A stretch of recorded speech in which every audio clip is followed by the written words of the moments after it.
What is up, you guys? My name is Austin Marks and welcome back to my YouTube channel.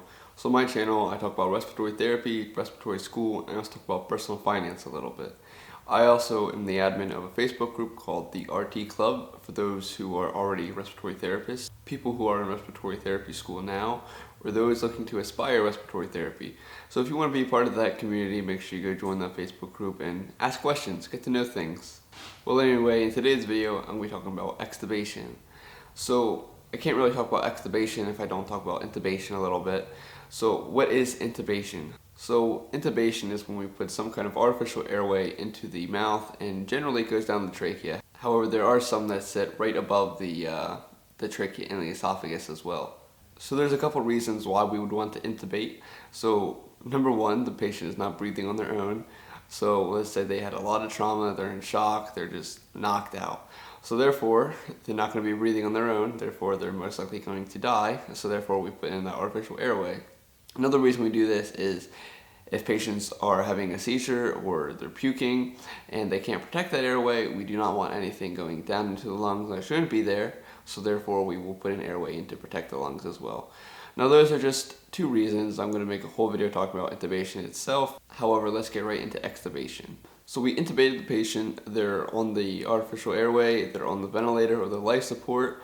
So now we need to take them off after a period of time. So this time can vary greatly. It can be one day, it can be a few weeks.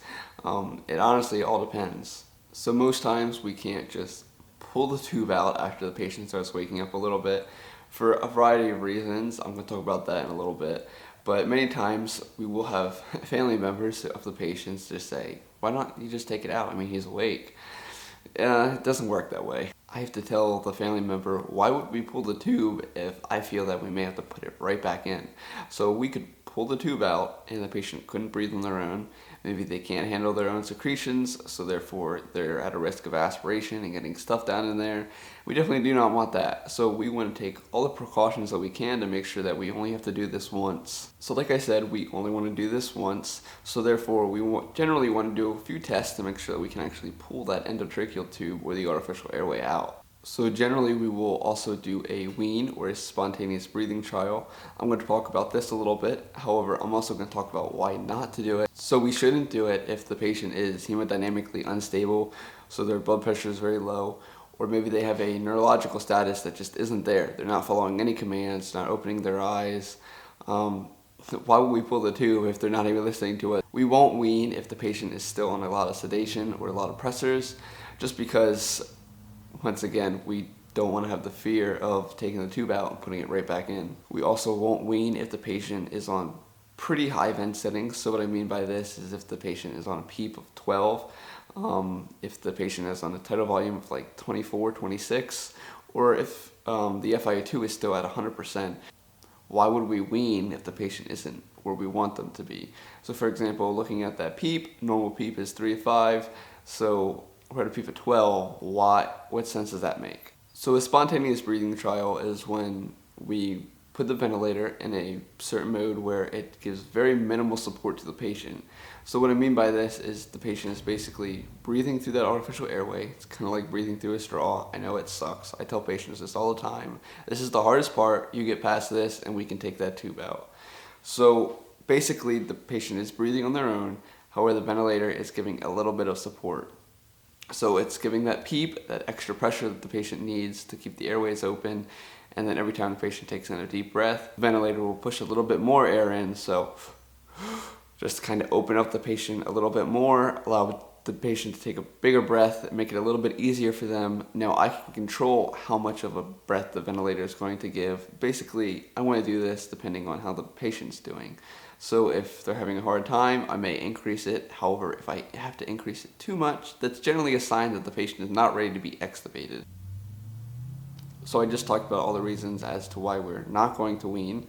I want to talk about some of the reasons as to why I want to go ahead and wean and get this patient off the ventilator or life support. So if the patient is wide awake, they're looking around, they're able to follow commands, they're able to clear secretions, I believe, they're able to cough, their ABG looks perfect, they're on very low vent settings, the patient is not on any more sedation or very low sedation, and if the patient's overall status and their prognosis is just improving, and I can see that the patient is going to be able to hold themselves, they don't need that ventilator anymore, I will go ahead and recommend to the doctor, hey, let's try and extubate. Because I know personally I would not like being on that tube. I know everyone else does not like being on that tube. However, there are some patients that I swear they're tubed at least once a month. What would make me think, oh my goodness, this person is doing terrible, they need to be off this wean ASAP? So the number one thing is if this patient is not breathing on their own. So a lot of times the patient will be doing great. I'll go ahead and put them on the wean and they will not take a breath at all. Or I will tell them, okay, take a few deep breaths, and yes, they will, and then they'll go right back to sleep. Or they'll just stop breathing. Now, the ventilator is smart and it has a backup mode, so if the patient stops breathing for 20 seconds or however long you set it, the ventilator will kick back in and put that patient right back into a manual mode. Sometimes when I put patients on a wean, they start to freak out, they get full of anxiety, so they start to breathe really fast, their heart rate starts to increase real quick, their blood pressure may drop or their blood pressure may skyrocket. Right away, I'm like, we'll give them a little bit, but I mean, if it continues, then I have to stop the wean. Generally, with these patients, I kind of explain everything to them. I say, hey, you need to calm down a little bit. I told you this is the hardest part. We get this over with, we can take that tube out. Sometimes it works, sometimes it doesn't. Like I said, who wants to be on that thing? Generally, I will wean for anywhere from 30 to 45 minutes to maybe an hour. So every time I do a wean, I'm not going to extubate. However, every time I extubate, I'm going to do a wean. So what I mean by this is sometimes if a patient has been on a ventilator for a while, I don't want them to lose that muscle mass, I don't want them to lose that muscle memory. I want their diaphragm and all their other muscles to say, hey, we remember how to breathe. The patient needs to know how to breathe on their own.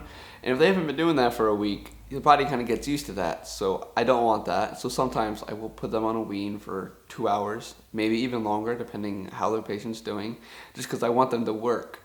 I want them to keep that muscle memory and just remember how to breathe on their own, because if they don't do that, then that's a bad situation. So my patient has been weaning for an hour. So now what makes me say, all right, we're good to go. So I want to run a few tests. So the first thing I want to do is if the patient was breathing at a normal rate, getting normal tidal volumes, their saturation was great, heart rate was great, everything was great, I want to get an ABG to make sure that I'm not going to take them off the ventilator and they're going to sink right away. So I got the ABG. ABG looks great. Another thing I want to do is something known as a NIF.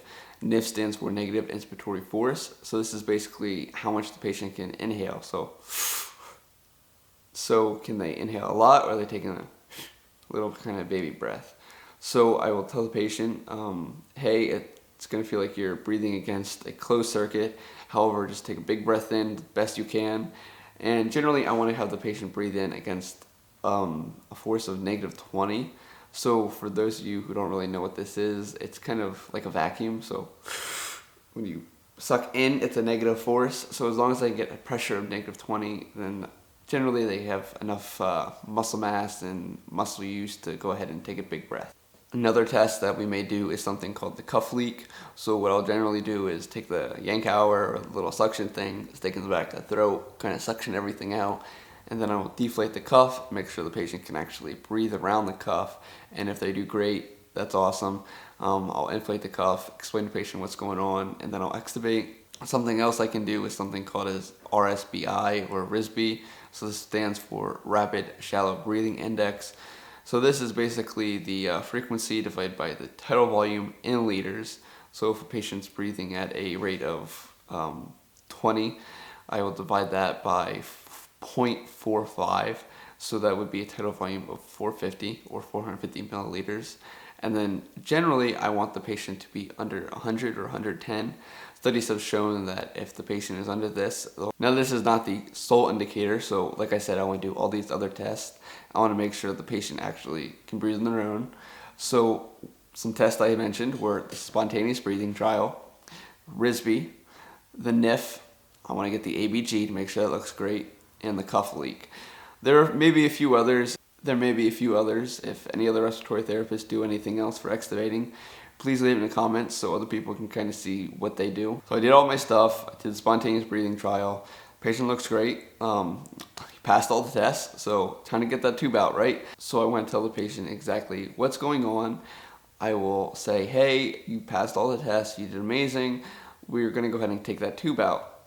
So I'm going to kind of walk you guys through the process of what I do. So I tell the patient what's going on. I go and I grab all my supplies. So what I need is some kind of towel or pad to place the endotracheal tube on when I pull it out. So I will put this on the patient's chest. So like I said, I grab a pad, I grab a syringe to deflate the cuff.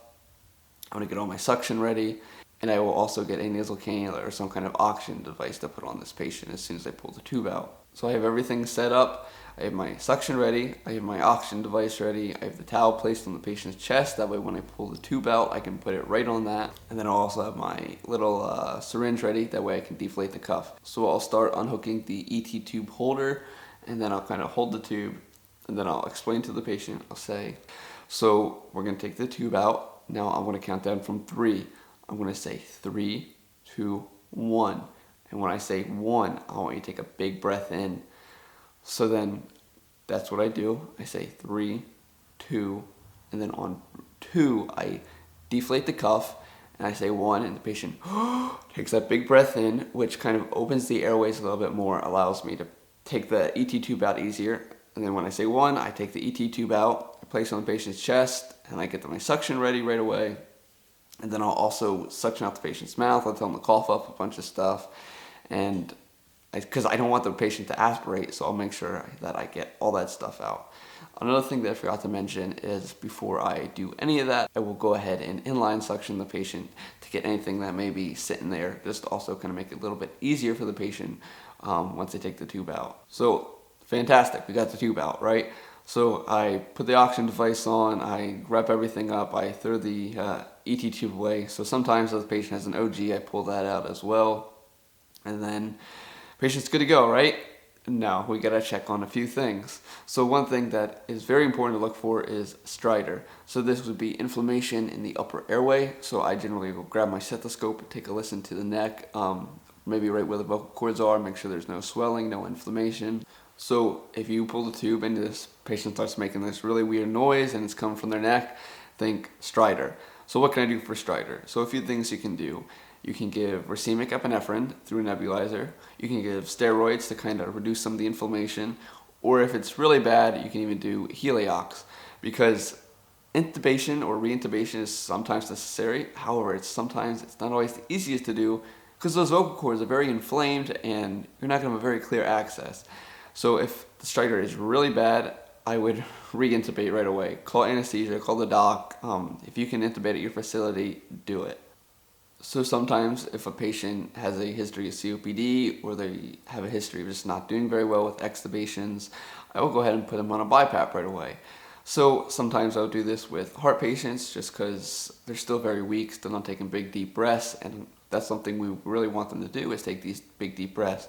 So not everyone gets put right to BiPAP. Sometimes they just get on that nasal cannula, and sometimes they really don't need the oxygen. However, I put it on anyway just to be safe. So we just want to watch our patients after we extubate them, make sure they can clear all the secretions. I've had one patient before where I extubated them and it literally sounded like they were drowning. They were, oh. I promise that's the only noise I'm going to make for you guys. Well, anyway, it was terrible, and they couldn't cough up their secretions. They didn't have that strength, so therefore I had to nasotracheal suction them. So basically I stuck a catheter in their nose and then down into their trachea, down into their lungs, and suctioned all that stuff out. So I only had to do that twice, and the patient was good. However, that could have seriously been an issue because the patient was basically drowning in their own secretions. So after you go ahead and extubate these patients, you want to keep a close eye on them. You want to make sure that they're breathing okay, their heart rate doesn't increase, their blood pressure doesn't increase or decrease, their oxygenation doesn't decrease dramatically. You just want to keep an eye on them and make sure that the breathing or the airway is intact. So extubating is one of the things that I absolutely love, just because, like I said, who wants to be on that tube? Who wants to be on the ventilator? Get that thing out, and the relief of some people once they get that out is just amazing. It's just something I really enjoy. However, I don't always love extubations because not everyone comes off of the ventilator in a good way. So what I mean by this is if a patient has a terminal illness where maybe they were in a car crash, or they got shot in the head or shot anywhere, and they don't have a very good prognosis or outcome. And I need to basically pull the plug, take the patient off of the life support, because that is the only thing keeping them alive.